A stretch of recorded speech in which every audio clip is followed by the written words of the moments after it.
Never stop reading the Bible. Hello and welcome. Today, we're diving deep into 3 absolutely pivotal chapters from the Gospel of Matthew.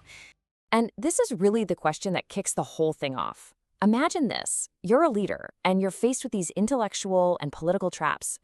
Questions that are specifically designed so there's no right answer. How do you handle that? The way Jesus navigates this is honestly a masterclass in leadership under fire. So we start in chapter 22, and you can just feel the tension in the air. Jesus is out there teaching in public, but all these rival factions are lining up, just waiting for their chance to challenge him, to try and discredit him in front of everyone. The pressure is on. He starts things off with a powerful story, the parable of the wedding feast. Now, on the surface, it's just a story about people turning down an invitation to a party, but it's way more than that. It's a really pointed metaphor, a warning to the leaders listening that they are refusing a divine call. This sets a very serious tone for what's about to happen. And here it is, the first trap. It's a political landmine, and it comes from this unlikely team-up of Pharisees and Herodians. They ask, should we pay taxes to Caesar? Think about it. If he says yes, he looks like a traitor to his own people. If he says no, well, now he's an enemy of Rome. It's the perfect no-win situation. But he doesn't fall for it. Not even close. His answer is just brilliant. He completely reframes the entire debate. He separates what belongs to Caesar from what belongs to God, creating these 2 different realms of duty. He's saying, yes, you have an obligation to the state, but you also have this higher, totally separate obligation to God. The move was so smart, it left his opponents totally stunned and silent. Okay, so next up are the Sadducees. Now, this group doesn't even believe in the resurrection, so you know this is going to be tricky. They pose this complicated riddle about a woman who marries 7 brothers, one after the other. Their goal isn't really to get an answer, it's to make the whole idea of an afterlife sound completely ridiculous. And again, Jesus just sidesteps the trap. He does it by going after the very foundation of their question. He basically tells them, you're thinking about this all wrong. You're trying to apply earthly rules to a heavenly reality. He reveals that life in the resurrection is fundamentally different. It's more like the angels. So their entire question, it's based on a flawed premise, which makes it totally irrelevant. The crowds were just astonished. So after he's just dismantled these hostile challenges, an expert in the law comes up with a genuine question. What's the greatest commandment? And this is really the climax of the chapter. Jesus boils down the entire law, all the prophets, into 2 simple, powerful principles. Love God and love your neighbor. Everything else, he says, hangs on just these 2 things. This leads us right into chapter 23. And let me tell you, the tone shifts dramatically. The clever debates are over.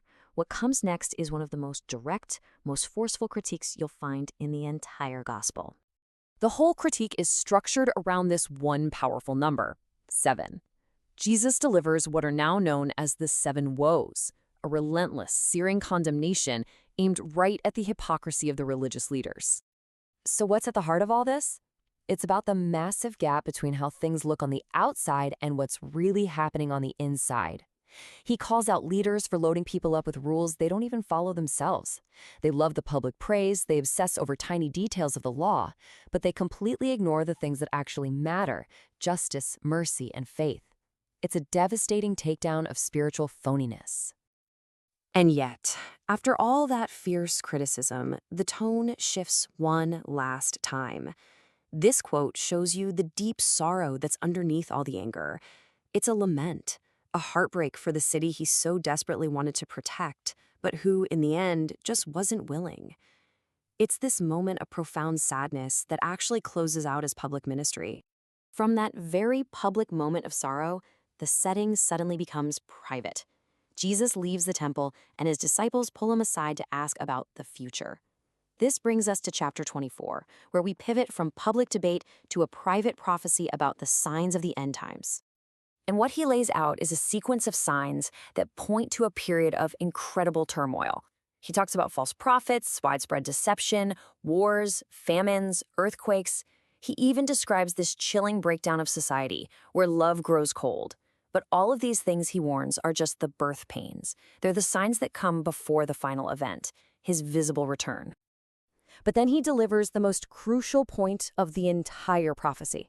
After listing all these signs that you'd think would help you pinpoint the date, he makes a stunning declaration. Nobody knows the day or the hour. No one.